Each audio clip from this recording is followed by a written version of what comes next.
اللهم صل على سيدنا محمد یا رب صل وسلم.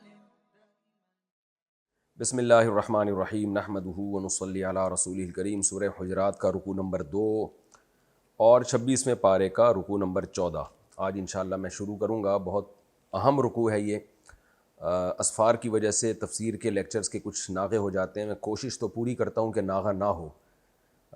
ریسنٹلی بھی 3 ناغے ہو گئے اور وجہ یہ تھی کہ افریقہ کا میرا سفر تھا. میں نے وہاں بھی ریکارڈنگ کی کوشش کی لیکن ٹائم نہیں مل رہا تھا مجھے. تو بہرحال کوشش میں یہی کروں گا کہ ناغے نہ ہوں جس حد تک بچنا ممکن ہو. سورہ حجرات کا رکوع نمبر 2 اور 14 26ویں پارے کا رکوع نمبر 14. لفظی ترجمہ ہوگا مختصر گرامر کے ساتھ, پھر انشاءاللہ اس کی تفسیر ہوگی. بہت امپورٹنٹ رکوع ہے. یہ ایسا رکوع ہے کہ اگر ہم اس کے احکامات کو اپنی زندگیوں میں اختیار کر لیں تو ہماری زندگی میں بھی سکون آ جائے گا اور ہماری وجہ سے دوسروں کو بھی ٹینشن نہیں ہوگی. سوسائٹی کی اصلاح کے لیے اس سے بہتر احکام ہو نہیں سکتے کوئی. اعوذ باللہ من الشیطان الرجیم. بسم اللہ الرحمن الرحیم. یا ایھا الذین آمنوا, اے لوگو جو ایمان لائے ہو. لا یسخر قوم من قوم, کوئی قوم مذاق نہ اڑائے, تمسخر نہ کرے. تمسخر کہتے ہیں کسی کا مذاق اڑانا. ایک ہوتا ہے مزاح اور ایک ہوتا ہے مذاق, دونوں میں فرق ہے. مزاح کہتے ہیں کسی کے ساتھ ایسی بات جس سے وہ خوش ہو جائے, اور مذاق کہتے ہیں کسی کی انسلٹ کر کے خوش ہونا, توہین کر کے. جیسے اسکولوں میں, کالجوں میں, دفتروں میں لوگ ایک دوسرے کی چڑ رکھی ہوئی ہوتی ہے اور انسلٹ کر رہے ہوتے ہیں اور پھر کہہ کے لگا رہے ہوتے ہیں, تو یہ ہے تمسخر. کوئی قوم کسی قوم کے ساتھ تمسخر نہ کرے, یعنی اس کا مذاق نہ اڑائے. عسیٰ ان یکونوا خیرا منہم, یہاں قوم سے مراد ہے مرد, کیونکہ آگے خواتین کا الگ سے تذکرہ آ رہا ہے, اس لیے اس کا یہاں قوم سے مرد مراد لیے جائیں گے. وجہ اس کی ہے کہ خواتین کا تذکرہ اللہ نے الگ سے کر دیا. یعنی کسی قوم کے مرد کسی قوم کے مردوں کا مذاق نہ اڑائیں. عسیٰ ان یکونوا خیرا منہم, ہو سکتا ہے وہ دوسری قوم جس کا مذاق اڑایا جا رہا ہے اس کے مرد ان سے بہتر ہوں. ولا نساء من نساء, اور نہ عورتیں دوسری عورتوں کا مذاق اڑائیں. عسیٰ ان یکن, ہو سکتا ہے کہ ہوں وہ عورتیں, یعنی جن کا مذاق اڑایا جا رہا ہے وہ عورتیں, خیرا منہن, بہتر ہوں, منہن, ان عورتوں سے جو مذاق اڑا رہی ہیں. ولا تلمزوا انفسکم, اور اپنی جانوں کو تانے نہ دیا کرو. دیکھیں لمز کہتے ہیں تانا. کچھ الفاظ قرآن میں استعمال ہوئے ہیں جن کے معنی قریب قریب کے ہیں, تو ان کے معنی میں فرق سمجھنا بہت ضروری ہے. ایک لفظ ہوتا ہے ہمز, جیسے کہ ویل لکل ہمزۃ لمزہ. ہمزہ ہے نا سورہ ویل لکل ہمزۃ لمزہ, سورہ ہمزہ میں. تو ہمزہ اور ہم سے نکلا ہے ہمزہ. ہمز کہتے ہیں چغلی لگانا. چغلی کسے کہتے ہیں کہ فساد کی نیت سے حکام بالا تک بات پہنچانا. جیسے آپ نے دفتر میں کسی کو دیکھا کہ کوئی الٹے سیدھے کام, میرا خیال ہے یہ ڈیٹیل میں تفسیر میں بتاؤں گا, ابھی ہم ترجمے ہی کو فوکس کرتے ہیں. یہ پوری ڈیٹیل کہ ہمز, لمز اور غیبت اور تنابز ان میں کیا فرق ہے, اور بہتان, یہ غریب المعنی الفاظ ہیں. اور اسی طرح ایک لفظ ہے قذف, تو ان سب میں کیا فرق ہے یہ میں تفسیر جب شروع کروں گا تو پھر اس کی ڈیٹیل انشاءاللہ بتاؤں گا.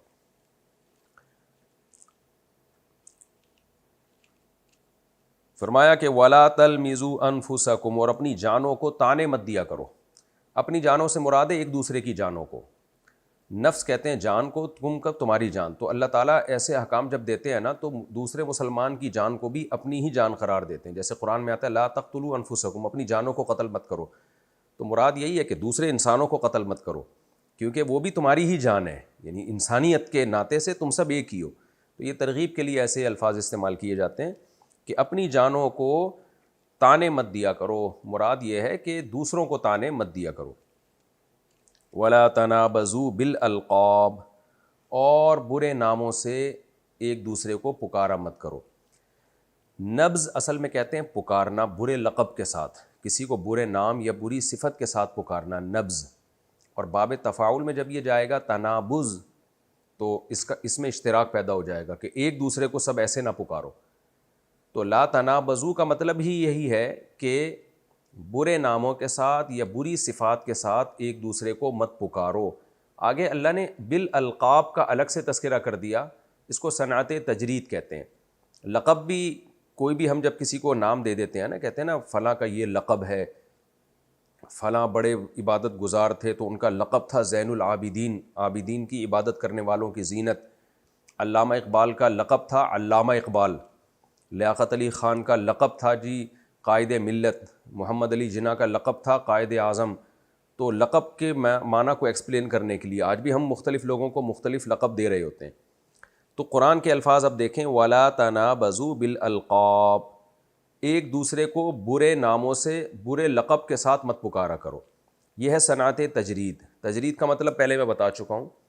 جیسے سورہ بنی اسرائیل میں ہے سبحان الذی اسریٰ بعبدہ لیلاً, پاک ہے وہ ذات جو اپنے بندے کو رات کے تھوڑے سے حصے میں لے گیا. اب اسرا کا معنی ہے رات کے حصے میں لے جانا, رات میں چلانا, لیکن آگے اللہ نے لیلاً کا صراحتاً تذکرہ کر دیا. تو ہم اب اسرا میں کا معنی کریں گے چلانا, رات کا ترجمہ اس سے نکال دیں گے ہم, یعنی رات کے معنی سے ہم اس کو مجرد کر دیں گے, مجرد عن اللیل, مجرد عن معنی اللیل. تو رات کا لفظ ہم نے اس سے نکال دیا, تو اسرا کا معنی بن گیا چلانا, کیونکہ رات کا آگے صراحتاً تذکرہ آ رہا ہے. تو یہاں بھی ایسا ہی ہے, ولا تنابزوا, تنابزوا کا مطلب ہے برے ناموں سے برے لقب سے پکارنا. لیکن لقب کا تذکرہ آگے واضح آ گیا تو اب ہم تنابزوا کا ترجمہ صرف کریں گے پکارنا, کیونکہ لقب کا لفظ صراحتاً آگے آ گیا ہے. تو اب ترجمہ کیا ہوگا, ولا تنابزوا, اور ایک دوسرے کو مت پکارو, بالالقاب, لقب کے ساتھ, مختلف القاب کے ساتھ. اور یہاں القاب سے برے القاب مراد ہیں, کیونکہ تنابز کا لفظ برے معنی میں ہی استعمال ہوتا ہے. تو اب ترجمہ سمجھیں, ولا تنابزوا بالالقاب, اور ایک دوسرے کو برے لقبوں کے ساتھ مت پکارا کرو, برے ناموں کے ساتھ بری صفتوں کے ساتھ مت پکارا کرو. بئس الاسم الفسوق, بیسا فعل تعجب میں سے ہے, جیسے نعمہ افعال تعجب میں سے ہے نا, نعم الرجل زید, کیا ہی خوب بندہ ہے زید. تو بئس الاسم الفسوق, کیا ہی برا نام ہے فسوق, فسق و فجور. بعد الایمان, ایمان کے بعد, یعنی ایمان لانے کے بعد کسی کے پر فسق کا لیبل لگ جائے, برا نام لگ جائے, یہ کتنی ہی بری بات ہے. یہ ترجمہ سمجھنے کے لیے نا تھوڑی تفسیر بتانی پڑے گی, پھر ترجمہ سمجھ میں آئے گا اس کا. قرآن اصل میں موٹیویٹ کر رہا ہے کہ جب تم کسی کو برے نام سے پکارو گے تو اللہ نے چونکہ تمہیں اس کام سے روکا ہے, تو وہ برا ہو یا نہ ہو تم بہرحال برے بن جاؤ گے, اور تم پر فسق کا لیبل لگ جائے گا, تم فاسق کہلاؤ گے. تو ایمان کے بعد کافر تو فاسق ہو کوئی مسئلہ نہیں ہے, کافر شرابی ہو, زانی ہو, وہ تو اس پہ فخر کرتے ہیں, لیکن ایمان کے بعد تم پہ فسق و فجور کا لیبل لگ جائے, لوگ کہیں یہ برا آدمی ہے, یہ فاسق و فاجر ہے. کیوں فاسق و فاجر ہے؟ اس لیے کہ یہ دوسروں کو برے نام سے پکارتا ہے. تو اللہ کہہ رہے ہیں کہ ایمان کے بعد تم پہ فسق کا لیبل لگ جائے, تم فاسق و فاجر کہلاؤ, یہ کتنا برا عمل ہے. تو دوسرے کی طرف برائی کی نسبت کرتے ہوئے تم یہ نہیں سوچ رہے کہ تم خود اپنے آپ کو برے نام سے مسمى کر رہے ہو, خود اپنے آپ پر فسق کا لیبل لگا رہے ہو. یعنی اس کی یہ مثال ہے کہ جیسے علماء کہتے ہیں کہ جب کوئی شخص آپ کے سامنے کسی کی غیبت کرے کہ فلاں ایسا ہے فلاں ایسا ہے, تو آپ اس سے کہو کہ بھائی وہ ایسا ہے یا نہیں ہے یہ تو مجھے معلوم نہیں ہے, میں نے اس کو نہیں دیکھا یہ برائی کرتے ہوئے, لیکن تیرا برا ہونا بہرحال ثابت ہو گیا ہے, کیونکہ تو میرے سامنے جرم کر رہا ہے غیبت کا, جس سے اللہ نے تجھے روکا ہے. تو برا ہے جس پر میں گواہ ہوں, وہ برا ہے یا نہیں وہ تو تیری گواہی اگر سچی ہے تو ہوگا, نہیں ہے تو نہیں ہوگا, مجھے نہیں پتا, لیکن تیرا برا ہونا بہرحال ثابت ہو گیا ہے. تو یہاں بھی قرآن کی آیت کا یہ مطلب ہے کہ بئس الاسم, کتنا ہی برا نام ہے, الفسوق, کون سا برا نام؟ فسق و فجور والا. ایمان کے بعد, بعد الایمان, یعنی تمہارے ایمان لانے کے بعد سب سے برا نام تو ہے فاسق. تو تم خود فاسق کہلا رہے ہو, اپنا نام تم چینج کروا رہے ہو سوسائٹی میں, اور دوسروں کو تم نے چڑ رکھی ہوئی ہے, دوسروں کو گندے ناموں سے پکار رہے ہو. تو دوسرا برا ہو یا نہ ہو, اس سے تم پر بہرحال برائی کا لیبل لگ گیا ہے, تمہارا نام اب فاسق ہو چکا ہے. آگے چلتے ہیں ہم. وَمَن لَّمْ يَتُبْ, اللہ فرماتے ہیں جو توبہ نہیں کرے گا ان برائیوں سے جو اللہ نے ان آیتوں میں بیان کی ہیں, فاولئک هم الظالمون، تو اصل میں یہی لوگ ظالم ہیں۔ کیوں ظالم ہیں؟ اس لیے کہ ظلم کہتے ہیں کسی انسان پر زیادتی کرنا، تو یہ زیادتی کرنے والے لوگ ہیں، یعنی جس کو تم برے نام سے پکار رہے ہو یا جس کو تانے دے رہے ہو وہ برا ہو یا نہ ہو، تم بہرحال ظالم کہلاؤ گے، اصل ظالم تو پھر تم ہوگے اگر تم نے توبہ نہیں کی۔ یا ایھا الذین آمنوا، اے لوگو جو ایمان لائے ہو، اجتنبوا کثیرا من الظن، اجتناب کرو، بچو بہت سارے گمانوں سے۔ کیوں بہت سارے گمانوں سے بچو بھائی؟ ان بعض الظن اثم، اس لیے کہ بعض گمان برائی بھی گناہ بھی ہوتے ہیں۔ یہاں بھی تفسیر کے بغیر ترجمہ سمجھ میں نہیں آئے گا۔ دیکھیں یہ بالکل ایسے ہی ہے جیسے ہم کسی کو کہتے ہیں، مثالیں میں اس لیے دیتا ہوں کہ اس سے بات سمجھنے میں آسانی ہوتی ہے، قرآن کا مدعا اور منشا سمجھنے میں آسانی ہوتی ہے۔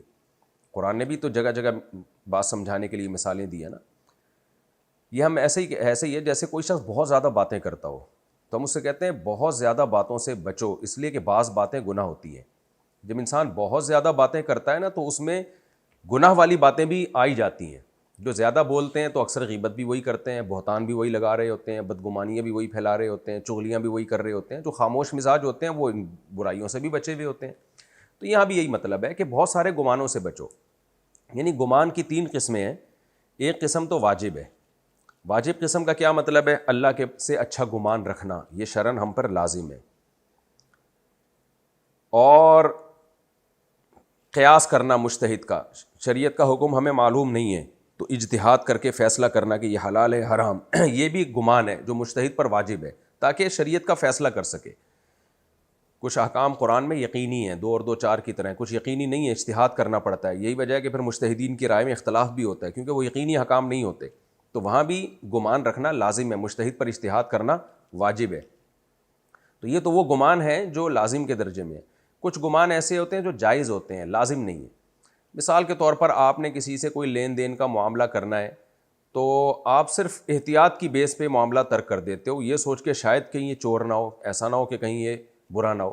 تو یہ وہ گمان ہے جو شریعت نے آپ کو معاملات کی حد تک اجازت دی ہے۔ بھئی آپ پیسوں کا لین دین کر رہے ہو تو اگر آپ کو ایک بندہ سمجھ میں نہیں آ رہا تو نہ کرو اس کے ساتھ، یہ جائز ہے، لین دین کے وقت کی حد تک جائز ہے، اس کے علاوہ نہیں۔ اور کچھ گمان ایسے ہوتے ہیں جو حرام ہوتے ہیں، ناجائز ہوتے ہیں۔ کسی کے بارے میں آپ کو کوئی خبر پہنچی اور یقینی خبر نہیں ہے اور آپ نے اس کو برا سمجھنا شروع کر دیا۔ کسی کے بارے میں آپ نے اس کا کوئی عمل دیکھا، اس عمل کے مختلف پہلو نکلتے ہیں، آپ نے جان کر اس کو غلط پہلو پہ آپ لے کے چلے گئے۔ یہ والا گمان ہے جو گناہ ہے، جو قرآن یہاں جس کا تذکرہ کر رہا ہے کہ بعض گمان گناہ بھی ہوتے ہیں۔ کیا مطلب؟ وہ کسی مسلمان سے بلا وجہ بدگمانی کر لینا، اس کے عمل کی آپ اچھی تعویل بھی کر سکتے تھے لیکن آپ اس کو برے ہی پر لے کر جا رہے ہو۔ بالکل ایسے جیسے آج کل جامعۃ الرشید کا جو حشر کیا ہوا ہے لوگوں نے کہ جو بات کی جا رہی ہے وہ اسٹیبلشمنٹ کروا رہی ہے ان سے اور فوج کہلوا رہی ہے ان سے، اور یہ ان کا مقصد یہ ہے، ان کا مقصد یہ، اس طرح کی باتیں۔ بھئی ایک شخص کے آپ اسٹیٹمنٹ کو دیکھیں وہ کہہ کیا رہا ہے، اس پہ آپ تجزیہ کریں، اس کی رائے سے آپ اختلاف کریں۔ اور یہ ملک میں ہمارے ایک اصول، یعنی ایک ضابطہ بن چکا ہے کہ جو آپ کی رائے سے اختلاف کرے وہ یہودی ایجنٹ ہے، جو آپ کی رائے کے موافق بات کرے وہ حق پرست ہے، حالانکہ اس رائے کے 100% صحیح ہونے کی آپ کے پاس کوئی دلیل نہیں ہوتی، کوئی 2 اور 2 4 کی طرح تجزیے ہوتے ہیں۔ تو اختلاف رائے کا بھی ہمیں تحمل کرنا چاہیے۔ امام ابو حنیفہ نے تو کبھی امام شافعی پہ الزام نہیں لگایا کہ وہ امام ابو حنیفہ کہتے ہیں قر جو ہے یہ حیض کو کہتے ہیں۔ قرآن میں آتا ہے نا کہ جب طلاق یافتہ عورتوں کی عدت، جب کسی عورت کو طلاق ہو تو 3 قر وہ انتظار کرے گی، تو قر کا ترجمہ امام حنیفہ کر رہے ہیں کہ حیض سے، کہ 3 حیض، جبکہ امام شافعی اس سے مراد ہوتے ہیں 3 پاکی کی ایام۔ تو ہم تو نہیں دیکھتے امام حنیفہ نے امام شافعی پہ الزام لگایا ہو کہ، یا امام شافعی تو اس وقت موجود نہیں تھے لیکن ان کے امام شافعی کے جو اسلاف ہیں یا جن کی رائے کو امام شافعی نے فالو کیا ہے وہ اس دور میں بھی موجود تھے، امام حنیفہ کے دور میں۔ تو امام حنیفہ نے تو نہیں کہا کہ آپ حکومت کی باتوں میں آ کے یہ بات کر رہے ہو، یا ان لوگوں نے امام حنیفہ پہ الزام لگایا ہو کہ آپ جو ہے وہ بنو امیہ کی باتوں میں آ کے یہ باتیں کر رہے ہو۔ تو ہم دیکھتے ہیں ماضی میں لوگوں کا ظرف بہت بڑا تھا، آج ظرف بہت کم ہو گیا۔ خیر، تو گمان کی بہت ساری قسمیں ہیں، تو اللہ کہتے ہیں بہت سارے گمان مت کیا کرو، سوچا کرو کہ کون سا گمان کرنے کا ہے کون سا نہیں کرنے کا ہے۔ تو وہ سوچنے کے بعد جب تم اس جب انالائز کرو گے, اس کا تجزیہ کرو گے, اس کی چھانٹی کرو گے, فلٹر کرو گے, تو اس کے بعد تمہیں فیصلہ کرنا پڑے گا کہ یہ والا گمان کرنے کا ہے, یہ والا گمان نہیں کرنے کا ہے. تو کون سا گمان کرنے کا ہے؟ اللہ سے اچھا گمان. تمہارے ساتھ کتنا ہی برا ہو رہا ہو, کاروبار میں نقصان ہو رہا ہو, اموات ہو رہی ہوں, لیکن تم نے اللہ سے اچھا ہی گمان کرنا ہے. وہ اچھا گمان کیا ہے بھائی؟ جو ہو رہا ہے میرے حق میں بہتر ہو رہا ہے. یعقوب علیہ السلام کی مثال ہمارے سامنے ہے کہ ایک بیٹا گم ہونے کے بعد دوسرا بھی گم ہو گیا تو بھی بدگمان نہیں ہو رہے. اعلم من اللہ ما لا تعلمون, میرے بیٹوں میں اللہ کے بارے میں وہ جانتا ہوں جو تم نہیں جانتے. تو یہ ہے اچھا گمان. پھر کچھ گمان ایسے ہیں جو تمہیں برے گمان کرنے پڑیں گے. کہیں بیٹی کا رشتہ دے رہے ہو, کہیں کسی کو کاروبار کے ساتھ معاملات کرو, وہاں تو بہت احتیاط کرنی پڑے گی بھائی. ایک پہلو بھی اگر برائی کا سامنے آ رہا ہے تو بھائی ہم رسک نہیں لے سکتے. تو یہی مطلب ہے قرآن کی اس آیت کا کہ بہت سارے گمان جو تم کر رہے ہوتے ہو بغیر سوچے سمجھے, یہ غلط ہے. سوچا کرو, فلٹر کیا کرو. بعض گمان غلط بھی ہوتے ہیں, تو سارے ہی تم نے گمان کرنا شروع کر دیے تو بہت سے برے گمان بھی آ جائیں گے تمہاری فہرست میں اور تمہارے اعمال نامے میں. اور وہ برے گمان کیا ہے؟ بدگمانی. تو اس لیے اس آیت کا حاصل ترجمہ یہ کیا جاتا ہے, جو اس آیت کا اصل مفہوم ہے وہ آسانی کے لیے, کیونکہ عوام کو اتنی لمبی تقریر سمجھانا مشکل ہوتا ہے, تو آسان ترجمہ یہ کیا جاتا ہے کہ اے ایمان والو, برے گمان سے بچو, بدگمانی سے بچو.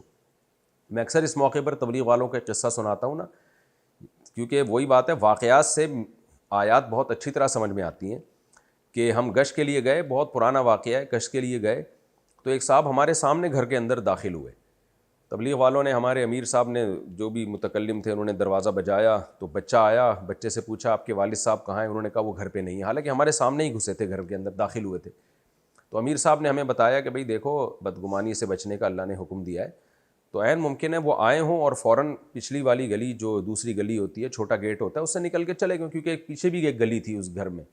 تو عین ممکن ہے آئے ہوں, 2 سیکنڈ کا 2 منٹ کا کام ہو, پیچھے سے چلے گئے ہوں. تو مجھے ان کا یہ عمل بہت اچھا لگا. میں اکثر بیانات میں بھی یہ واقعہ بتاتا ہوں. تو وجہ اس کی ہے کہ یہاں شریعت نے آپ کو منع کیا بدگمانی سے. بھائی عین ممکن ہے 1% چانس ہے کہ بچہ سچ بول رہا ہو. تو یہ مطلب ہے اس آیت کا کہ بعض گمان برے ہوتے ہیں جس پر اللہ نے پابندی لگائی ہے. تمہارا کوئی لینا دینا, اگر وہ بالفرض جھوٹ بھی بول رہا ہے تو آپ پر لازم تو نہیں ہے کہ جو نہیں آپ سے ملنا چاہتا آپ زبردستی اپنی بات ٹھونسیں اس کے اوپر. تو شریعت نے اس کو رائٹ دیا کہ وہ آپ سے نہ ملے. جھوٹ بولنے کا رائٹ تو نہیں دیا, لیکن اس کا تو رائٹ دیا کہ وہ آپ سے نہ ملے اگر وہ نہیں ملنا چاہتا. تو بہت اچھی بات کی انہوں نے. تو اب آیت کو سمجھیں کہ اللہ تعالیٰ کہتے ہیں بہت سارے گمانوں سے بچو. وجہ کیا ہے؟ بعض گمان برے بھی ہوتے ہیں. اگر تم بہت سارے گمان رکھنا شروع کر دو گے تو حرام میں بھی پڑ جاؤ گے تم. یہ بالکل ایسا ہی ہے جیسے میں مثال کو دوبارہ ریپیٹ کرتا ہوں کہ جو بہت زیادہ باتیں کر رہا ہوتا ہے تو ہم کہتے ہیں بہت زیادہ باتوں سے بچو. بعض باتیں گناہ بھی ہوتی ہیں, یعنی جھوٹی باتیں ہوتی ہیں وہ. تو اس کا مطلب یہ نہیں کہ بات ہی کرنے سے بچو, بلکہ بہت ساری باتوں سے جب بچو گے تو پھر سوچ سمجھ کے بات کرو گے. تھوڑی باتیں کیا کرو گے, زیادہ نہیں کرو گے. فلٹر کرو گے بھائی یہ بات کرنے کی ہے. بعض باتیں ایسی ہوتی ہیں جو کرنا لازم ہوتا ہے, بعض باتیں ایسی ہوتی ہیں جو کرنا جائز ہوتا ہے, لازم نہیں ہوتا. کریں ٹھیک ہے, نہیں کریں تو بھی کوئی گناہ نہیں. لیکن بعض باتیں حرام ہوتی ہیں, ناجائز ہوتی ہیں وہ کرنا. تو فلٹر کر کے فیصلہ کیا کرو کون سی بات کرنے کی ہے اور کون سی نہیں کرنے کی. تو اسی طرح گمان جو ہم سوچ رہے ہوتے ہیں, خیالات ہمارے دل میں لوگوں کے بارے میں آ رہے ہوتے ہیں, اللہ کے بارے میں, اللہ کے نبی کے بارے میں, پبلک کے بارے میں, سیاستدانوں کے بارے میں, اور آپس میں ایک دوسرے کے بارے میں, دوستوں کے بارے میں, شوہر کے دل میں بیوی کے بارے میں, بیوی کے دل میں شوہر کے بارے میں, اولاد کے دل میں ماں باپ کے بارے میں, ماں باپ کے دل میں اولاد کے بارے میں, ہر وقت ہمارا دماغ چل رہا ہوتا ہے. تو اللہ کہتے ہیں ہر گمان پہ یقین نہیں کر لیا کرو, فلٹر کیا کرو اور سوچا کرو کہ کون سا گمان کرنے کا ہے اور کون سا اگنور کرنے کا ہے اور کون سا حرام ہے. تو یہ فیصلہ کرنے کے بعد سوچا کرو کہ کیا سوچنا ہے اور کیا کسی کے بارے میں نہیں سوچنا. آگے فرمایا وَلَا تَجَسَّسُوا, اور تجسس مت کرو. تجسس کہتے ہیں ٹوہ میں لگنا. ٹوہ میں لگنے کا مطلب کیا ہے؟ کسی کی برائی پر مطلع ہونے کی کوشش کرنا. تفسیر میں انشاءاللہ اس کی بھی ڈیٹیل آئے گی. وَلَا يَغْتَبْ بَعْضُكُمْ بَعْضًا, یغتب اصل میں تھا یغتیب, باب افتعال, یغتیب غیبت سے نکلا ہے, غین یا اور با اس کے حروف اصلی ہیں. کسی کی غیر موجودگی میں اس کی برائی کرنا. وَلَا يَغْتَبْ بَعْضُكُمْ بَعْضًا, اور تم میں سے بعض کی غیبت نہ کیا کریں. أَيُحِبُّ أَحَدُكُمْ, کیا تم میں سے کوئی بھی شخص یہ چاہتا ہے, محبت کرتا ہے اس بات سے, أَن يَأْكُلَ لَحْمَ أَخِيهِ, کہ وہ کھائے اپنے بھائی کے گوشت کو, میتن, اس حال میں کہ وہ بھائی مردہ ہو. یعنی تم میں سے کیا کوئی یہ بات پسند کرے گا کہ مردہ بھائی کا گوشت کھائے؟ فَكَرِهْتُمُوهُ، تو تم کریہتموہ ناپسند کرو گے ہو اس گوشت کو، تم تو لازمی اس گوشت کو ناپسند کرو گے، مردہ بھائی کا گوشت کھانا کسی کو بھی پسند نہیں ہے۔ وَاتَّقُوا اللَّهَ، اللہ سے ڈرو، ان اللہ تواب الرحیم، بے شک اللہ تعالیٰ خوب خوب توبہ قبول کرنے والا ہے۔ میں نے بتایا نا بار بار، توبہ کی نسبت جب بندے کی طرف ہو تو توبہ کرنا، اللہ کی طرف ہو تو توبہ قبول کرنا، تو اللہ توبہ قبول کرنے والا ہے، رحیم اور رحم کرنے والا ہے۔ یا ایھا الناس، اے لوگو، انا خلقناکم، بے شک بنایا ہے ہم نے تم کو، من ذکرن، ایک مرد سے، و انثیٰ، اور ایک عورت سے، یعنی آدم اور حوا سے، وجعلناکم، اور بنا دیا ہم نے تم کو، شعوباً، مختلف شعوب میں، دیکھیں شعوب اور شعب کی جمع شعوب ہے اور قبیلے کی جمع قبائل، ہم نے تم کو شعوب اور قبائل میں بانٹ دیا۔ شعوب کہتے ہیں بڑے قبیلے کو، اور اس کی جو شاخیں ہوتی ہیں اس کو قبیلہ کہا جاتا ہے۔ جیسے سید ایک شعب ہے، اور آگے سید کے تحت بہت سارے قبائل ہیں، حسینی اور حسنی اور علوی، حضرت علی رضی اللہ تعالیٰ عنہ کی جو علوی ہیں، اس طرح حضرت عبداللہ بن عباس کی اولادیں ہیں، تو جو بڑی جڑ ہوتی ہے اس کو شعب کہا جاتا ہے، اور اس کے تحت جو ذیلی شاخیں نکلتی ہیں اس کو قبیلہ کہا جاتا ہے، جس کی جمع قبائل آتی ہے۔ اور ہم نے تم کو مختلف قبائل میں، خاندانوں میں بانٹ دیا، لِتَعَارَفُوا، تاکہ تمہارا تعارف ہو، تمہارا انٹروڈکشن ہو، تفسیر میں انشاءاللہ اس کی ڈیٹیل آئے گی، تاکہ تم ایک دوسرے کو پہچانو۔ ان اکرمکم عند اللہ، لیکن تم میں سب سے زیادہ عزت والا، اکرم اکرام سے نکلا ہے نا، اس میں تفضیل ہے اصل میں، اکرم اس میں مفعول کے معنی میں، کہ زیادہ عزت والا اللہ کے نظر میں وہ ہے، اتقاکم، اتقا بھی اس میں تفضیل ہے، اتقیو، ازربو کی طرح، دوسرے کے مقابلے میں زیادہ پرہیزگار۔ تو اللہ کی نظر میں تم میں سب سے زیادہ عزت والا وہ ہے، اتقاکم، جو تم میں سب سے زیادہ تقوی والا ہے۔ ان اللہ علیم خبیر، بے شک اللہ تعالیٰ تمہارے اعمال کو جانتا بھی ہے، خبیر، باخبر بھی ہے۔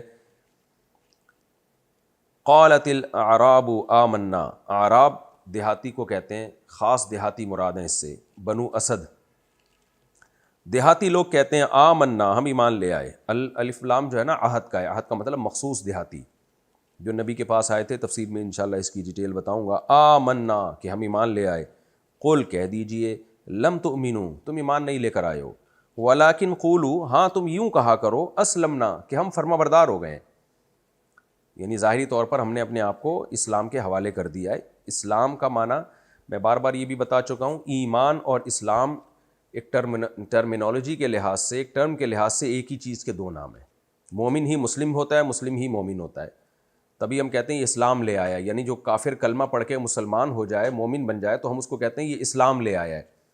تو ایز اے ٹرم دونوں کا ایک ہی مطلب ہے، مومن اور مسلم ایک ہی مطلب ہے، اس میں کوئی فرق نہیں ہے۔ لیکن جب ہم لغوی معنی میں جاتے ہیں، لغوی معنی میں ڈکشنری میں جاتے ہیں، تو مومن کہتے ہیں جو دل سے یقین کرے، اور مسلم کہتے ہیں اسلام کا مطلب سپرد کر دینا، یعنی اپنے آپ کو اسلامی احکام کا فرما بردار بنا لینا، عملی طور پر اپنے آپ کو سپرد کر دینا۔ تو جب قرآن میں یہ دونوں لفظ ایک جگہ استعمال ہوتے ہیں تو ان کا لغوی معنی مراد ہوتا ہے، لغوی معنی مراد ہوتا ہے، پھر ہم یعنی دونوں کا الگ الگ ترجمہ کریں گے۔ اور جب یہ دونوں لفظ ایک جگہ استعمال نہ ہوں، الگ الگ جگہ استعمال ہو، تو پھر مومن کا مطلب مسلم ہے، مسلم کا مطلب مومن ہے، یعنی اسی مسلم کو اللہ کبھی مومن سے تعبیر کرتے ہیں، اسی مومن کو کبھی اللہ مسلم سے تعبیر کرتے ہیں۔ خوب اچھی طرح سمجھ لیں کہ دونوں لفظ جب ایک جگہ استعمال ہوں گے ایک ہی آیت میں واو کے ساتھ، تو اس کا مطلب لغوی معنی مراد ہوگا، تو یہاں بھی لغوی معنی مراد ہے۔ دیہاتی لوگ کہتے ہیں آمنا، ہم ایمان لائے، تو یہاں ایمان کا مطلب ہم لغوی طور پر، یعنی دل سے ہم نے یقین کر لیا ہے اسلام کے برحق ہونے کا۔ ایمان کا تعلق ہے دل سے، لغت میں، اور اسلام کا تعلق ہے لغت میں، ڈکشنری میں پریکٹیکلی اپنے آپ کو سپرد کر دینا۔ لیکن جو ایز اے ٹرمینالوجی جو اسلام نے جو ایک ٹرم دی ہے ہمیں، اس میں مومن اور مسلم ایک ہی چیز کے دو نام ہیں۔ قالت الاعراب آمنا، دیہاتی لوگ کہتے ہیں ہم ایمان لے آئے، قل لم تؤمنوا، کہ اے نبی کہہ دیجئے کہ تم ایمان نہیں لائے ہو، یعنی دل میں تمہارے یقین نہیں ہے، ولکن قولوا اسلمنا، تم یوں کہا کرو ہم نے اپنے آپ کو ظاہری طور پر سپرد کر دیا ہے، ولما يدخل الایمان، اور ابھی تک داخل نہیں ہوا ایمان، فی قلوبکم، تمہارے دلوں میں۔ جب میں نے گرامر کے لیکچر پڑھائے تھے اس میں بتایا تھا لم یضرب اور لما یضرب میں کیا فرق ہے۔ لم یضرب کا معنی اس نے نہیں مارا، لما یضرب کا معنی ابھی تک بھی نہیں مارا ہے اس نے، یعنی اسٹل اسی کنڈیشن پہ وہ قائم ہے۔ ولما يدخل الایمان، اور ابھی تک داخل نہیں ہوا ہے ایمان، فی قلوبکم، تمہارے دلوں میں، وَإِن تُطِيعُوا اللَّهَ وَرَسُولَهُ، اور اگر تم اطاعت کرو اللہ اور اس کے رسول کی، لا یلتکم، ولت یلتو، یولتو کی اصل میں تھا، اس کا معنی کمی کرنا، تو لا یلتکم من اعمالکم، اللہ کمی نہیں کرے گا تمہارے اعمال میں، شیئن، کسی بھی چیز کی، اعمال سے مراد ہے اعمال کے بدلے میں، مضاف محذوف ہے، جزاء اعمالکم، اللہ کمی نہیں کرے گا تمہارے اعمال کے بدلے میں ذرا سی بھی، پورا پورا بدلہ دے گا تمہیں۔ ان اللہ غفور الرحیم، بے شک اللہ تعالیٰ خوب معاف کرنے والا اور رحم کرنے والا ہے۔ انما المؤمنون الذین آمنوا باللہ ورسولہ، انما المؤمنون، بے شک مومن تو صرف وہی لوگ ہیں جو اللہ پر اور اس کے رسول پر ایمان لائے، ثم لم یرتابوا، پھر انہوں نے ذرا بھی شک نہیں کیا۔ یرتابو ریب سے نکلا ہے، لا ریب فیہ ہے نا قرآن میں شروع میں، تو باب افتعال میں جب جائے گا تو یرتیبو، یکتسبو کی طرح تو پڑھا جاتا ہے یرتابو، پھر انہوں نے ذرا بھی شک نہیں کیا، وجاہدوا، اور جہاد کیا، باموالہم وانفسہم فی سبیل اللہ، اپنے مالوں کے ساتھ اور اپنی جانوں کے ساتھ اللہ کے راستے میں۔ اصل مومن تو صرف یہی لوگ ہیں۔ اولئک ھم الصادقون، یہی لوگ ہیں سچے، یعنی اپنے دعوے میں سچے۔ دعویٰ کیا ہے؟ آمنا، ہم ایمان لائے، اس دعوے میں یہ لوگ سچے ہیں۔ قل اتعلمون اللہ بدینکم، اے نبی ان سے کہہ دیجئے کیا تم اللہ کو سکھا رہے ہو اپنے دین کے بارے میں، تعلیم دے رہے ہو، یعنی اللہ کو بتا رہے ہو کہ ہم مومن ہیں، شو مار رہے ہو تم، اللہ کو بتا رہے ہو کہ ہم مومن ہیں۔ واللہ یعلم ما فی السماوات وما فی الارض، حالانکہ اللہ تو جانتا ہے جو کچھ آسمانوں میں ہے اور جو کچھ زمین میں، اللہ کو سب پتہ ہے، وہ جانتا ہے کہ تم اندر سے کیا ہو۔ واللہ بکل شیء علیم، اور اللہ ہر چیز کا علم رکھنے والا ہے۔ یمنون علیک، منا یمنو، اس کا معنی ہوتا ہے احسان کرنا، اور علی جب اس کے بعد آئے تو احسان جتلانا، تو احسان کرنا بھی آتا ہے علی جب اس کے بعد آئے، یعنی من اللہ علینا، اللہ نے ہم پر احسان کیا، اور منا کے بعد جب علی آئے تو اس کا معنی احسان جتلانا بھی ہوتا ہے، تو دونوں معنی میں استعمال ہوتا ہے۔ یہ من کا لفظ اللہ تعالیٰ کے نام ہے نا، منان، احسان کرنے والا، تو حدیث میں اور قرآن میں یہ لفظ دونوں معنوں میں استعمال ہوا ہے، احسان کرنے کے معنی میں بھی، احسان جتلانے کے معنی میں بھی۔ اب جب اللہ کی طرف نسبت ہو، منان احسان کرنے والا، اور من اللہ علینا قرآن میں دوسری جگہ پر آتا ہے کہ اللہ نے ہم پر احسان کیا، اور احسان جتلانے کے معنی میں بھی آتا ہے۔ صحیح حدیث میں آتا ہے نبی صلی اللہ علیہ وسلم نے فرمایا 3 شخص کبھی بھی جنت میں داخل نہیں ہو سکتے، یعنی جنت میں داخل نہیں ہوں گے، ان پہ اللہ کا غضب ہوگا۔ ان میں آپ نے فرمایا المنان، احسان کر کے جتلانے والا، اور المنفق سلعتہ بالحلف الکاذب، جھوٹ بول کے اپنا مال بیچنے والا، اور تکبر کی وجہ سے اپنا ازار نیچے ٹخنوں سے نیچے گھسیٹنے والا۔ یمنون علیک، یہ لوگ آپ پر احسان جتلاتے ہیں، کس بات کا احسان؟ ان اسلموا، کہ یہ اسلام لے آئے۔ اب یہاں پر اسلام دیکھیں، یہ وہی ٹرم ہے کہ یعنی اصطلاحی معنی میں کہ ہم مسلمان ہو گئے، یہ کہہ کر آپ پر احسان جتلاتے ہیں۔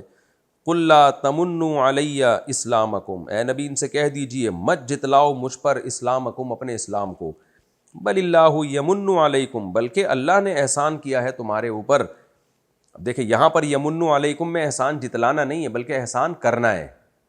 ایک ہی آیت میں، یعنی 2 آیتوں میں جو ملی ہوئی ہیں، ایک آیت میں من کا معنی کچھ اور ہے، دوسری آیت میں من کا معنی کچھ اور ہے۔ بل اللہ یمن علیکم، بلکہ اللہ نے احسان کیا ہے تمہارے اوپر، ان ہداکم للایمان، کہ اس نے ہدایت دی تمہیں ایمان کی، ان کنتم صادقین، اگر تم اپنے دعوے میں سچے ہو، یعنی تم جو کہہ رہے ہو نا کہ ہم ایمان لے آئے، اگر تم اس دعوے میں سچے ہو بالفرض، تو پھر یہ ایمان کی ہدایت دے کے اللہ نے تم پر احسان کیا ہے تو تم نبی پر احسان مت جتلاؤ. ان اللہ یعلم غیب السماوات والارض، بے شک اللہ تعالیٰ آسمانوں اور زمین کے بھیدوں کو جانتا ہے. واللہ بصیر بما تعملون، اور جو کچھ تم کر رہے ہو اللہ اس سے باخبر ہے. یہ رکوع لمبا تھا، مختصر لفظی، مختصر تو نہیں، خیر تفصیلی لفظی ترجمہ اور مختصر گرامر ہو گئی اس کی. اب ہم اس کی تفسیر کی طرف چلتے ہیں. بہت ہی امپورٹنٹ رکوع ہے، دعا کر لینی چاہیے مجھے بھی اور آپ سب کو بھی کہ اللہ اس رکوع میں جو اللہ نے احکام دیے ہیں ہم اپنی زندگی میں ان کو اختیار کر لیں. تو میں قسم اٹھا کے کہہ سکتا ہوں کہ ہماری زندگی بھی سکون میں آ جائے گی اور ہماری وجہ سے دوسروں کی زندگیاں بھی سکون میں آ جائیں گی. یا ایھا الذین آمنوا، اے لوگوں جو ایمان لائے ہو، لا یسخر قوم من قوم، تم میں کسی قوم کے مرد دوسرے مردوں کا مذاق نہ اڑایا کریں. دیکھیں یہاں پر پہلی بات تو یہ ہے کہ اللہ نے مردوں کا الگ تذکرہ کیا، خواتین کا الگ تذکرہ کیا. اس کا مطلب یہ نہیں ہے کہ مرد عورتوں کا مذاق اڑا سکتے ہیں یا عورتیں مردوں کا مذاق اڑا سکتی ہیں، یہ مطلب نہیں ہے. بار بار ایک لفظ میں ٹرم استعمال کرتا ہوں جو مفسرین نے استعمال کی ہے کہ قرآن میں بہت ساری شرطیں ہیں جو شرطیں اس لیے نہیں ہوتی کہ یہ شرط نہیں ہوگی تو حکم نہیں پایا جائے گا، بلکہ وہ شرط اس لیے ہوتی ہیں کہ عام طور پر ہوتا ایسے ہی ہے. جیسے پہلے میں مثال دے چکا ہوں کہ قرآن کہتا ہے کہ تمہاری وہ بیویاں جن سے تمہاری کوئی، ان بیویوں کی پہلے سے کوئی اولاد ہے، یعنی کوئی بیٹی ہے سوتیلی، تو اس بیٹی سے تم نکاح نہیں کر سکتے. وہ بیٹیاں جو تمہاری گودوں میں پلی ہوں، حالانکہ سوتیلی بیٹی گود میں نہیں پلی ہو تو بھی نکاح حرام ہے اس سے، پوری امت کا اجماع ہے. تو قرآن نے یہ شرط کیوں ذکر کی؟ بھائی عام طور پر ایسا ہوتا ہے کہ جب کسی بیوہ سے آپ شادی کرتے ہیں تو اس کی چھوٹی بچی بھی آپ ہی گود لے لیتے ہیں. تو یہ ایک سوسائٹی میں ایک چیز ہے، اس کو پروموٹ کرنے کے لیے یا پروموٹ نہیں کرنے کے لیے، محض اس کو بتانے کے لیے کہ ہوتا ایسے ہی عام طور پہ. تو وہ اس شرط کا مطلب یہ نہیں ہوتا کہ یہ شرط نہیں پائی جائے گی تو حکم نہیں پایا جائے گا. اسی طرح قرآن میں آتا ہے لا تکرہوا فتیاتکم علی البغاء ان اردنا تحصنا، اپنی باندیوں کو زنا پہ مجبور مت کرو اگر وہ بچنا چاہتی ہیں. حالانکہ باندی تو زنا سے بچنا نہ بھی چاہتی ہو تو بھی زنا نہیں کرنے دے سکتے آپ اس کو، لیکن چونکہ مسلمان باندی ہے تو کیسے پاسبل ہے کہ وہ زنا کرنا چاہے گی؟ تو اس لیے قرآن نے اس شرط کو ہائی لائٹ کر دیا. تو یہاں بھی ایسے ہی ہے کہ مرد مردوں کا مذاق نہ اڑایا کریں، عورتیں عورتوں کا مذاق نہ اڑایا کریں. تو مطلب یہ نہیں کہ مرد عورتوں کا اڑا سکتے ہیں اور عورتیں مردوں کا اڑا سکتی ہیں، مطلب یہ ہے کہ عام طور پر ایسا ہی ہوتا ہے. عورتیں مردوں کا مذاق نہیں اڑاتی اور مرد عورتوں کا. وجہ اس کی یہ کہ بھائی عورتوں کا اٹھنا بیٹھنا مسلم سوسائٹی میں خواتین ہی میں ہوتا ہے. اس زمانے میں تو مکس گیدرنگ کا اور یہ بےہودگی جو آج کل چل رہی ہے اس کا تصور ہی نہیں تھا. اور مرد عام طور پہ مردوں سے ہی وہ ہوتے ہیں. مردوں کو عورتوں کا مذاق اڑاتے ہوئے ویسے بھی شرم آتی ہے، لوگ بھی مذاق بولیں گے یار تو کیوں کسی خاتون کی انسلٹ کر رہا ہے، تیری کیا لگتی ہے وہ، یا تجھے کیا لینا دینا اس سے. تو سوسائٹی میں یہ تو انتہائی درجے کا برا سمجھا جاتا ہے، اس لیے قرآن نے اس کو ذکر ہی نہیں کیا کہ جب مرد کا مذاق اڑانا منع ہے تو مرد اگر عورت کا مذاق اڑائے تو بہت ہی زیادہ بری حرکت ہے. یہ تو بطریق اولا، یعنی اللہ اس بات کو بیان اس لیے نہیں کر رہے کہ یہ تو تم سے ممکن ہی نہیں ہے، یہ ہو ہی نہیں سکتا کہ کوئی مرد کسی عورت کا مذاق اڑانا شروع کر دے. تو اس لیے اس کو ہائی لائٹ نہیں کیا، ورنہ حکم سب کا ایک ہی ہے.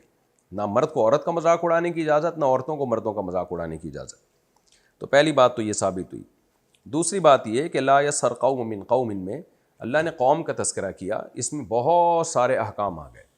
نہ کوئی مرد کسی دوسرے مرد کا مذاق اڑا سکتا ہے، نہ کسی خاص طبقے کے ساتھ آپ تمسخر کر سکتے ہیں، نہ کوئی سیاسی جماعت کسی دوسری سیاسی جماعت کے لیڈروں کے ساتھ تمسخر کر سکتی ہے، نہ آپ حکمرانوں کے ساتھ، نہ حکمران عوام کے ساتھ، نہ کسی دوسرے کنٹری کے لوگوں کے ساتھ، نہ رنگ کی بنیاد پر آپ کسی کا مذاق اڑا سکتے ہیں، گورے کالوں کا، کالے گوروں کا، نہ قومیت کی بیس پہ آپ اڑا سکتے ہیں کہ عرب اجمیوں کا مذاق اڑائیں، اجمی عربوں کا مذاق اڑائیں، نہ زبان کی بیس پہ آپ کر سکتے ہیں کہ پٹھان پنجابیوں کا، پنجابی پٹھان کا، اور مہاجر پنجابیوں کا، یا پنجابی مہاجر کا، یا بلوچوں کا، یا بلوچ فلاں قوم کا. نہ یعنی جتنی بھی مذاق اڑانے کی قسمیں ہو سکتی ہیں نا کسی بھی بنیاد پر، وہ تمام مذاق اڑانے کی قسموں کو اللہ نے اس آیت میں حرام قرار دے دیا ہے اور اس پر اجماع ہے. اور مذاق زبان سے بھی اڑانا، اشارے سے اڑانا، لطیفے گڑھ کے اڑانا، یہ سب حرام ہے جب تک کہ اس میں کوئی بہت واضح شرعی حکم نہ ہو ہمارے سامنے. تو شرعی حکم کا مطلب کیا ہے کہ کوئی قوم کسی قوم کو مسلسل نیچا دکھانے کی کوشش کر رہی ہے پھر اس کا جواب دینے کے لیے لا یحب اللہ الجہر بالسوء من القول الا من ظلم، 26 میں 6 پارے کی پہلی آیت کہ اللہ ظلم کو پسند نہیں کرتا، ہاں جس پہ ظلم ہوا ہو تو وہ اعتدال سے بدلہ لے سکتا ہے۔ تو اس آیت کے عموم میں یہ بھی داخل ہے کہ کوئی اگر آپ کا مسلسل مذاق اڑا رہا ہے اور وہ شرافت سے بات نہیں سمجھ رہا، آپ کی توہین کر رہا ہے، تو پھر آپ اس کی برائیوں کو ہائی لائٹ کر کے اس کا مذاق اڑا سکتے ہیں، صرف اس حد تک جس حد تک آپ کا دفاع ہو رہا ہو، اس سے آگے نکلنے کی وہاں بھی آپ کو اجازت نہیں ہے۔ تو اس میں قوموں پہ لطیفے گھڑنا اور یہ تمام اقسام کے جو تمسخر بازیاں ہیں، یہ تمام اقسام کی تمسخر بازیاں اس میں شامل ہیں، تو اس سے بہت زیادہ اجتناب کرنا ضروری ہے۔ اللہ فرماتے ہیں عسیٰ ان یکونوا خیرا منہم، ہو سکتا ہے جس کا مذاق اڑا رہے ہو وہ بہتر ہو مذاق اڑانے والوں سے، کیونکہ جب ہم مذاق کسی قوم کا اڑاتے ہیں یا کسی فرد کا اڑاتے ہیں تو ہم اس کو گھٹیا سمجھ کے اڑا رہے ہوتے ہیں۔ اللہ کہتے ہیں وہ تمہاری نظر میں گھٹیا ہے، تمہارا علم کیا ہے، تمہارے پاس نالج کیا ہے، چند چیزیں ادھر ادھر سے معلوم کر کے ہم ایک رائے قائم کر لیتے ہیں، عین ممکن ہے وہ اللہ کی نظر میں تم سے بہتر ہو۔ بلال حبشی کا مذاق اڑایا کرتا تھا ابو جہل ابو لہب، تو لیکن اللہ کی نظر میں ان کا کتنا بڑا مقام تھا رضی اللہ عنہ کا۔ تو ہمیں نہیں پتہ بھائی، ہم کسی قوم کا مذاق، ہم اپنی قوم کی خامیاں دیکھ رہے ہوتے ہیں، اپنی قوم کی خوبیاں دیکھ رہے ہوتے ہیں، دوسری قوم کی ہم خامیاں دیکھ رہے ہوتے ہیں۔ یہ بہت بڑا وبال ہے، اور انسان ظاہر ہے وہ اپنی حکیم الامہ حضرت مولانا اشرف علی تھانوی رحمہ اللہ تعالیٰ اس کی ایک مثال دیا کرتے تھے کہ انسان بہت مفاد پرست ہوتا ہے۔ اس کی ایک بہترین مثال دیا کرتے تھے کہ اپنی بدبو انسان کو بری نہیں لگتی، دوسرے کی بدبو بہت زیادہ بری لگتی ہے۔ خود واش روم میں بیٹھا رہتا ہے نا ایک گھنٹہ، نئی بدبو آ رہی ہوتی ہے اس کو، لیکن جب جائے گا واش روم میں تو کیسے ناک کو پکڑ کے دوسرے کی اسمیل چند سیکنڈ برداشت نہیں ہوتی۔ یہی قوموں کے ساتھ بھی ہوتا ہے، کچھ قوموں میں کچھ خوبیاں ہوتی ہیں تو کچھ کے بدلے میں کچھ خامیاں بھی ہوتی ہیں، کچھ قوموں میں کچھ خامیاں ہوتی ہیں تو اس کے بدلے میں کچھ خوبیاں بھی ہوتی ہیں۔ تو انسان کیا کرتا ہے، اپنی قوم کی خامیاں نظر انداز کرتا ہے، خوبیاں دیکھ رہا ہوتا ہے، دوسری قوم کی خامیاں سامنے ہوتی ہیں، خوبیاں نہیں ہوتی۔ تو یہ بہت بری حرکت ہے، اس لیے اللہ نے اس کا جڑ سے خاتمہ کیا کہ جو تمہاری بیس ہے نا مذاق اڑانے کی، ہو سکتا ہے وہ بیس ہی غلط ہو۔ اب عرب لوگ اجمیوں کا مذاق اڑاتے ہیں، بہت جگہ ہم نے دیکھا ہے، سارے عرب ایسے نہیں ہوتے، اور ساری قوم کو ایک لاٹھی سے نہیں ہانکنا چاہیے، ان میں بہت ساری خوبیاں بھی ہوتی ہیں، لیکن بعض عربوں میں ہمیں یہ خامی ملتی ہے۔ تو ہم جب ان کو بتاتے ہیں کہ بھائی دین کی خدمت میں اجمیوں کا جتنا بڑا کردار ہے وہ عربوں سے پیچھے نہیں ہے۔ امام بخاری اجمی تھے، امام حنیفہ جن کو آدھی سے زیادہ امت نے فالو کیا وہ اجمی تھے، اور محدثین میں اکثر اجمی تھے۔ فاتحین جو بنو امیہ اور بنو عباس کے بعد جو فاتحین آئے ہیں جنہوں نے اسلام کو دنیا میں پھیلایا، وہ فاتحین اکثر اجمی تھے۔ تو اس لیے تبلیغی جماعت جو پوری دنیا میں ایک دین کی دعوت کو انہوں نے زندہ کیا، اتنی بڑی، شاید اس سے پہلے اسلامی تاریخ میں کوئی تحریک نہیں تھی کہ جو اپنی جان، اپنا مال، اپنا وقت لے کے پوری دنیا میں جنگلوں تک کو انہوں نے نہیں چھوڑا، کسی پہاڑ کی چوٹی کو نہیں چھوڑا انہوں نے۔ یہ سارے اجمیوں کی جماعتیں ہیں، عربوں کے بھی بہت کام ہے، اس میں دو رائے نہیں ہے، عرب ہیں بہرحال، لیکن نہ اجمیوں کو اجازت ہے کہ وہ عربوں کا مذاق اڑائیں۔ بعض لوگ عربوں کا مذاق اڑاتے ہیں کہ عرب میں یہ ہے، عرب میں عیاشی ہے، عرب میں جو ہے وہ، میں ان سے کہتا ہوں کہ تم نے کتنے عربوں کو دیکھ لیا۔ ایک صاحب ایک ہوٹل میں جاب کرتے تھے، وہ کہتے تھے میں نے بہت سارے عرب دیکھے ادھر آتے ہیں لڑکیوں کو لے کے عیاشی کرنے کے لیے۔ میں نے کہا تم ہوٹل میں جاب کرتے ہو، یہاں وہی لوگ آ رہے ہیں جو عیاش ہیں عربوں میں، تم مسجدوں میں جاؤ تو تمہیں وہاں تہجد گزار عرب بھی بہت نظر آئیں گے۔ تو یہ کیا بات ہے کہ آپ طوائف خانے میں بیٹھے ہوئے ہو اور پھر آپ دیکھ رہے ہو کہ اتنے عربی اس میں آ رہے ہیں؟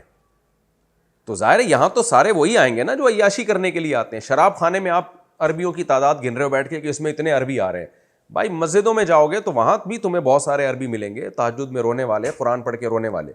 تو یہ بدگمانیاں ہیں جس کی بیس پہ ہم کسی قوم کے بارے میں اچھا یا برا گمان رکھ لیتے ہیں، اور یہ سب میں برائی ہے، اجمیوں میں بھی عربیوں میں بھی، کہ دوسروں قوموں کے سے بدگمان ہونا اور اپنی خوبیوں کو دیکھنا خالی۔ تو اس لیے اللہ نے اس کا جڑ سے خاتمہ کر دیا، فرمایا جس کو تم برا سمجھتے ہو، مذاق اڑا رہے ہو، برا سمجھنے ہی کی بیس پہ انسان تمسخر کرتا ہے نا، ہو سکتا ہے اللہ کی نظر میں وہ تم سے بہتر ہوں۔ وَلَا نِسَاءٌ مِّن نِّسَاءٍ، اور نہ عورتیں عورتوں کا مذاق اڑائیں۔ عَسَىٰ أَن يَكُنَّ خَيْرًا مِّنْهُنَّ، ہو سکتا ہے جس کا تم مذاق اڑا رہی ہو وہ تم سے بہتر ہو۔ خواتین کیسے مذاق اڑاتی ہیں، شکل و صورت کا بہت ریکارڈ لگاتی ہیں، ٹھگنی ہے، فلانی ہے، ڈمکانی ہے، اس کو دیکھو اترا رہی تھی اور کیسے باتیں کر رہی تھی اور وغیرہ وغیرہ۔ تو اللہ کہتے ہیں بھائی ہو سکتا ہے اللہ کی نظر میں اس کا مقام تم سے زیادہ ہو. وَلَا تَلْمِزُوا أَنفُسَكُمْ، اللہ فرماتے ہیں اور ایک دوسرے کو طعنے مت دیا کرو. لمز کہتے ہیں طعنہ دینا. طعنہ دینا کیا ہوتا ہے؟ کسی برائی کو کسی کے سامنے بیان کرنا فساد کی نیت سے، اصلاح کی نیت سے نہیں، اس کو صرف نیچا دکھانا، اور نیچا دکھانے میں بھی کوئی اچھا مقصد نہ ہو. دیکھیں بعض دفعہ کسی کو نیچا دکھایا جاتا ہے اس کی اوقات یاد دلانے کے لیے، کیونکہ وہ دوسروں پہ ظلم کر رہا ہوتا ہے، تو اس کو بتایا جاتا ہے کہ تو جو ظلم کر رہا ہے تو تیری اپنی اوقات تو یہ ہے. وہ ایک الگ ٹاپک ہے، وہ جائز ہے، وہ حدیث سے بھی ثابت ہے. آپ صلی اللہ علیہ وسلم نے بعض لوگوں کے سامنے ان کا عیب بیان کیا، کیونکہ وہ ظالم تھے، وہ غلط چیز کو پروموٹ کر رہے تھے. آپ نے بتایا کہ تم ایسے ہو، تمہارے اندر یہ برائی ہے، تم لوگوں کا مال حرام طریقے سے، ناحق طریقے سے کھاتے ہو.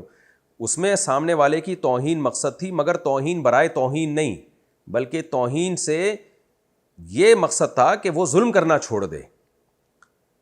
جیسے کوئی ظلم کر رہا ہو نا، اس کا ہاتھ پکڑنے کے لیے وہ اپنے آپ کو بہت نیک سمجھ رہا ہے اور بہت زیادہ اپنے آپ کو فنٹر سمجھ رہا ہے، تو اس کے منہ پہ اس کی پھر بعض دفعہ برائی بیان کرنی پڑتی ہے تاکہ وہ اپنی اوقات میں رہے. تو اس سے سوسائٹی کی اصلاح کے لیے یہ کام کیا جاتا ہے. لیکن عام طور پہ جو ہم ایک دوسرے کو طعنے دے رہے ہوتے ہیں برائیوں کے، وہ طعنوں سے فساد پھیلتا ہے، سوسائٹی میں نفرتیں پھیلتی ہیں، وہ حرام اور ناجائز ہیں. تو اب میں بتاتا ہوں کہ بہت سارے الفاظ ایک جیسے ہیں لیکن ان کا معنی الگ الگ ہے. ان میں فرق کیا ہے یہ سمجھنے کے لیے. تو وقت ہی ہمارا چونکہ مکمل ہو چکا ہے، میں نے ٹائم ابھی دیکھا ہے، تو یہ پھر اگلے ایپیسوڈ میں انشاءاللہ میں شروع کروں گا کہ لمز کیا ہوتا ہے، ہمز کیا ہوتا ہے، اور غیبت کیا ہوتی ہے، بہتان کیا ہوتا ہے، قذف کیا ہوتا ہے. یہ جو قریب المعنی الفاظ ہیں جو قرآن میں استعمال ہوئے ہیں، تو ان کے شرعی احکام کیا ہیں، کون سی چیز کب جائز ہے کب حرام ہے، اور یہاں قرآن نے کس عمل سے ہمیں روکا ہے. اگلے ایپیسوڈ میں انشاءاللہ ہم اس کو شروع کرتے ہیں. تو اگلے ایپیسوڈ میں ہم انشاءاللہ سورہ حجرات کا رکوع نمبر 2 اور 26ویں پارے کا رکوع نمبر 14 یہاں سے وَلَا تَلْمِزُوا أَنفُسَكُمْ یہاں سے انشاءاللہ ہم شروع کریں گے. اللہ تعالی ہمیں سمجھنے کی، عمل کی توفیق عطا فرمائے. وَمَا عَلَيْنَا إِلَّا الْبَلَاغُ.